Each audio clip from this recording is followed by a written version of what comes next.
El síndrome Klemperer. Autores judíos en lengua alemana.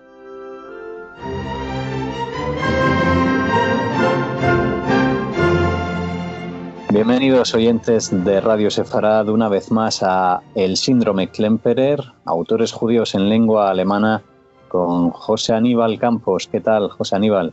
Hola Alejandro, buenas tardes. Estoy contigo en este programa, en esta ocasión, para conocer de tu voz la historia de la pintora e ilustradora austríaca Mariette Lidis. ¿Qué nos puedes contar?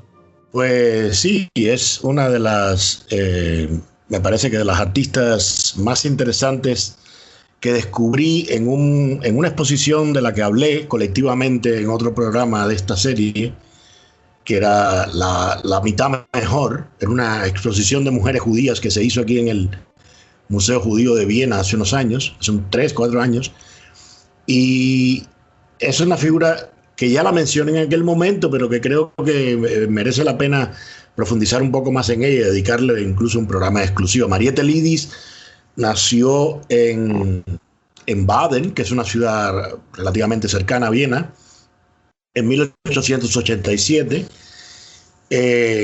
una familia judía, acomodada. El apellido era Ronsperger, y el Lidis le viene por un primer matrimonio o un segundo matrimonio, pues se casó varias veces. Y empezó como autodidacta, es una mujer que no estudió en las academias de Viena de aquel momento, sobre todo la Escuela de Artes Aplicadas que existía ya vinculada a los talleres de Viena y tal.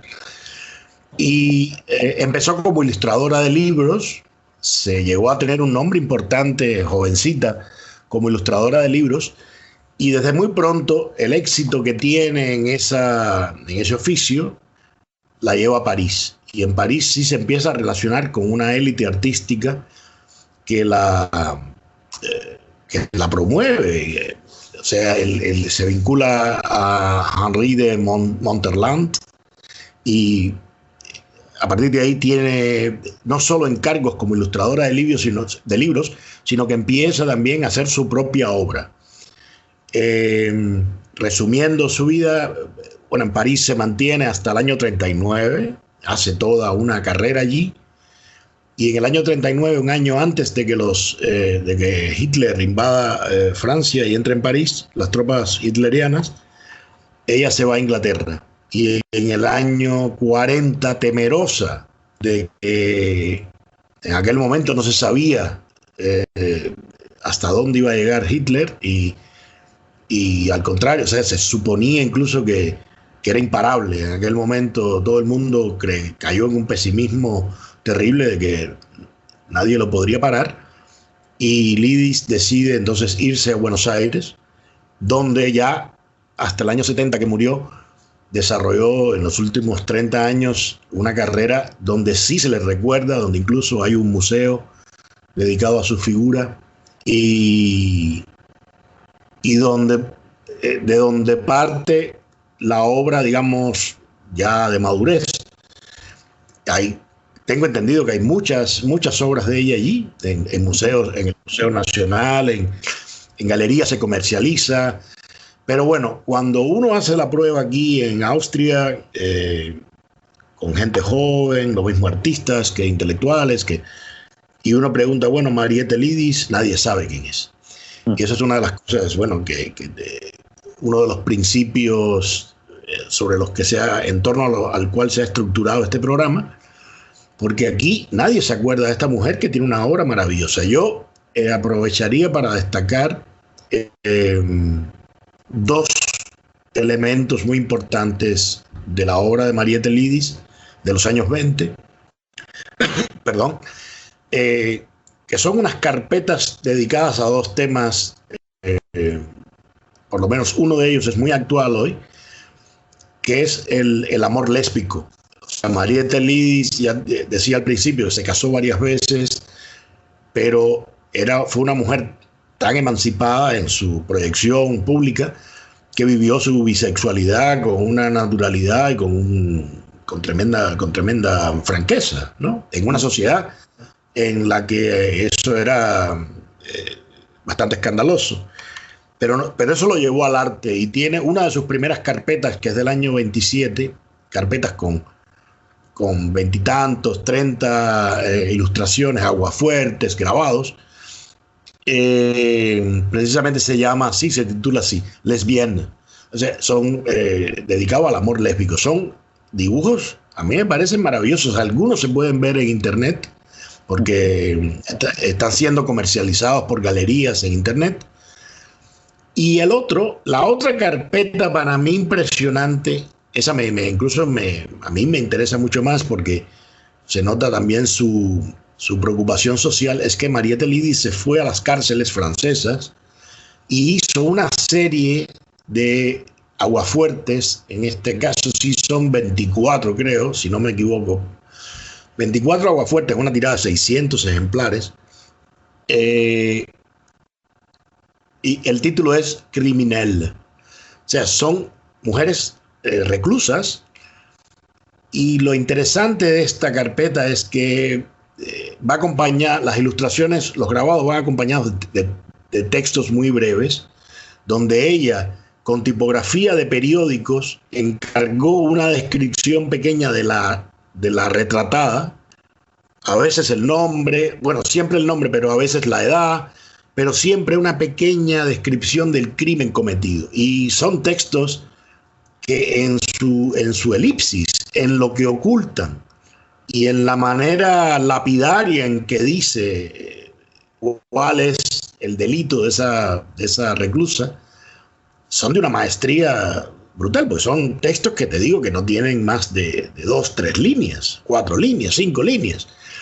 Y a mí esto me impresionó cuando lo descubrí. También se pueden ver algunos en internet, y voy a poner un ejemplo, ¿no? Creo que es la primera de todas. Dice, este es del álbum de la carpeta Criminales de Mariette Lydie. He ido traduciendo esos textos y dice, Hermine Masson dejó morir de hambre a su hijo de 14 años y decapitó su cuerpo con un hacha. Se comía mi fortuna, dice, impasible. Son textos que de una crudeza extraordinaria, pero además de un poder de síntesis tremendo y de un realismo estremecedor. O sea, es una cosa. Y a mí esta carpeta, bueno, esta es una artista que me impresiona muchísimo. Entonces, bueno. Textos muy directos y además en estilos muy diferenciados. Estoy echando un vistazo mientras José Aníbal nos cuenta sobre Mariette Lydie y estoy viendo algunos de estos precisamente de la colección Criminelle. Sí. Y son muy diferentes, ¿no? A la otra obra artística que nos comentabas en el principio. Incluso hay una obra artística posterior, la que yo digo, a mí yo he visto, que es lo más divulgado, la obra madura, la obra de madurez de Mariette Lydie, a mí no me interesa tanto realmente, o sea, no apela tanto a mi sentidos, no despierta mi fascinación y tal. Sin embargo, estas cosas que he ido viendo de los años 20, sobre todo de esa etapa parisina, a mí me parecen de una modernidad extraordinaria.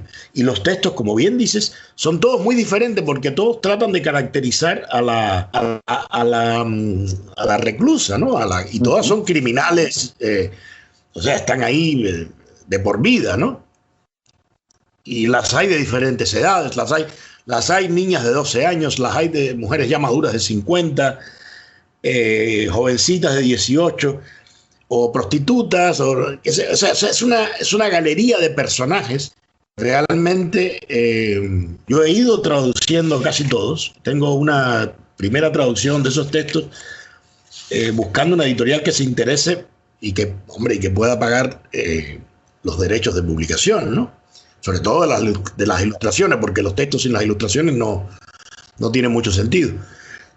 Pero a mí me parece un libro de un valor extraordinario y que resume muy bien estas dos carpetas, resume muy bien quién era esta mujer, su maestría en el dibujo, sobre todo también su posición social, su voluntad de emancipación, su libertad, ¿no?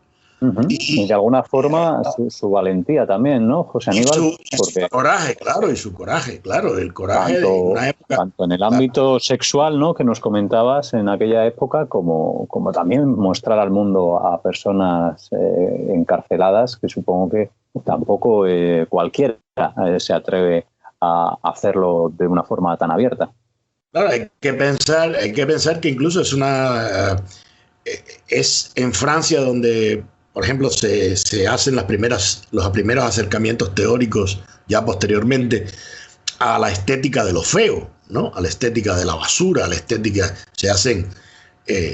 Bataille es uno de los grandes exponentes de ese pensamiento, y después, o sea, el acercarse a lo más marginal de la sociedad, ¿no?, que son las criminales mujeres, además, ¿no? Porque donde va es una cárcel de mujeres. Y lo que tienen estos textos es también que, a pesar de esa crudeza, no deshumanizan a la retratada, ¿no? El hecho de que esta mujer, la primera que mencioné, la que leí, esta Hermine Masson, te dice, bueno, dejó morir a su hijo de hambre, un hijo de 14 años, y decapitó su cuerpo. Pero después te dice, se estaba comiendo toda mi fortuna, todo lo que tengo, ¿no? O sea, te pone ante una disyuntiva humana en la que ya de por sí tú, como espectador, como lector de esos textos, como espectador de la ilustración, ya queda abierta una pregunta donde tú no condenas, ¿no? De antemano, ¿no? Sino que ya te incita a hacerte un cuestionamiento. Bueno, ¿hasta dónde esta mujer tiene razón, no? Y así son todos estas pequeñas, que son como viñetas, esas pequeñas presentaciones, así en un estilo más bien de juzgado, ¿no? Un estilo aséptico, pero siempre con una pequeña frase que intercala una duda sobre la justicia, sobre diferentes temas sociales, ¿no? Además las presenta en una actitud muy, muy pasiva, digamos, incluso estoy viendo aquí una tal Catherine H., una pintura de 1927 que comienza a describirla como mujer de 17 años, de familia burguesa, dócil, obediente. A partir de ahí continúa, no alcanzo a leer mucho más porque no se vislumbra demasiado y mi francés es muy limitado, pero es lo que tú dices, ¿no? Con esa crueldad esa síntesis tan grande que al final el espectador recrea quién pudo haber sido esa reclusa y verlo como una gran obra de modernidad para entonces. Claro. No, y además que las pone hasta en ese momento, bueno, normalmente en la historia de la pintura y del retrato específicamente, quienes son retratados son la gente de bien, la gente de buena familia, la gente pudiente, la que se podía pagar un retrato, los políticos, los intelectuales, ¿no? Y aquí ella pone a posar, porque además todas las reclusas aparecen en una pose de modelo que está siendo retratada. A mí eso me parece fascinante, o sea, cómo ella logra eso con un trazo, además, son todos grabados de un trazo muy sencillo, muy minimalista, se puede decir, con sombreados y tal, es donde se logran un poco los contrastes, las perspectivas y tal, pero me parece una gran obra de arte del siglo XX que, y ya ves, o sea, se cotiza bastante bien por lo que se ve en internet de las galerías que comercializan su obra más antigua. Y bueno, no quería dejar no quería dejar de incluir a Mariette Lidis como una figura principal de esta exposición que vi hace tantos años, que tanto me impresionó por diferentes figuras, pero creo que una de las que dejó más huella en mí fue esta mujer que hoy en Austria es completamente desconocida. Eso sí lo puedo afirmar categóricamente, a pesar de que, bueno, hubo obras suyas ahí incluidas en aquella exposición que era colectiva, pero que bueno, eran cuarenta y tantos artistas, ¿no? Pero concretamente cuando uno pregunta, que es una de las cosas que creo que tiene el objetivo de este programa, porque, por ejemplo, esto mismo de la carpeta dedicada al amor lésbico y demás fue un tema recurrente en la obra de Mariette Lidis. Ahora mismo hay una serie de luchas legítimas por reivindicar determinados aspectos que todavía no hemos superado, ¿no? Y una de ellas es el amor libre, o sea, que cada cual practique de manera libre la opción sexual que mejor le venga. Y frente a eso tenemos todavía una gran resistencia y cada día se nota más en la sociedad que hay más, que surge un auge de un pensamiento, el auge de un pensamiento conservador que se resiste a este tipo de cosas, ¿no? Y cuando uno le pregunta a gente que está metida de a lleno en esas reivindicaciones, te das cuenta de que le faltan los referentes, o sea que parece como si esto fuera una lucha nueva, y esto no es nada nuevo, ¿no? Y estos referentes completamente olvidados están ahí, pertenece a nuestro patrimonio cultural, ¿no? Y yo lo que creo es que con estos programas de radio se puede orientar en la medida de lo posible a lectores, no solo para el disfrute estético, sino también para que recuperen ese patrimonio que está ahí, que ha sido olvidado, y que en el caso concreto de esta serie, esta mujer también ha padecido el olvido porque tuvo que emigrar y nunca volvió a Austria, ¿no? A su país de origen, y desarrolló toda su carrera ya final, los últimos 30 años de su vida lo desarrolló en Argentina. Y bueno, con eso quería concluir. Pues estupendo, José Aníbal. La verdad es que es muy interesante que acerques a este tipo de artistas aquí a Radio Sefarad para precisamente mostrar esos caminos que ya se abrieron y utilizar esas sendas para recorrer las nuevas, utilizando un conocimiento y un desarrollo artístico que no podemos dejar caer en el olvido.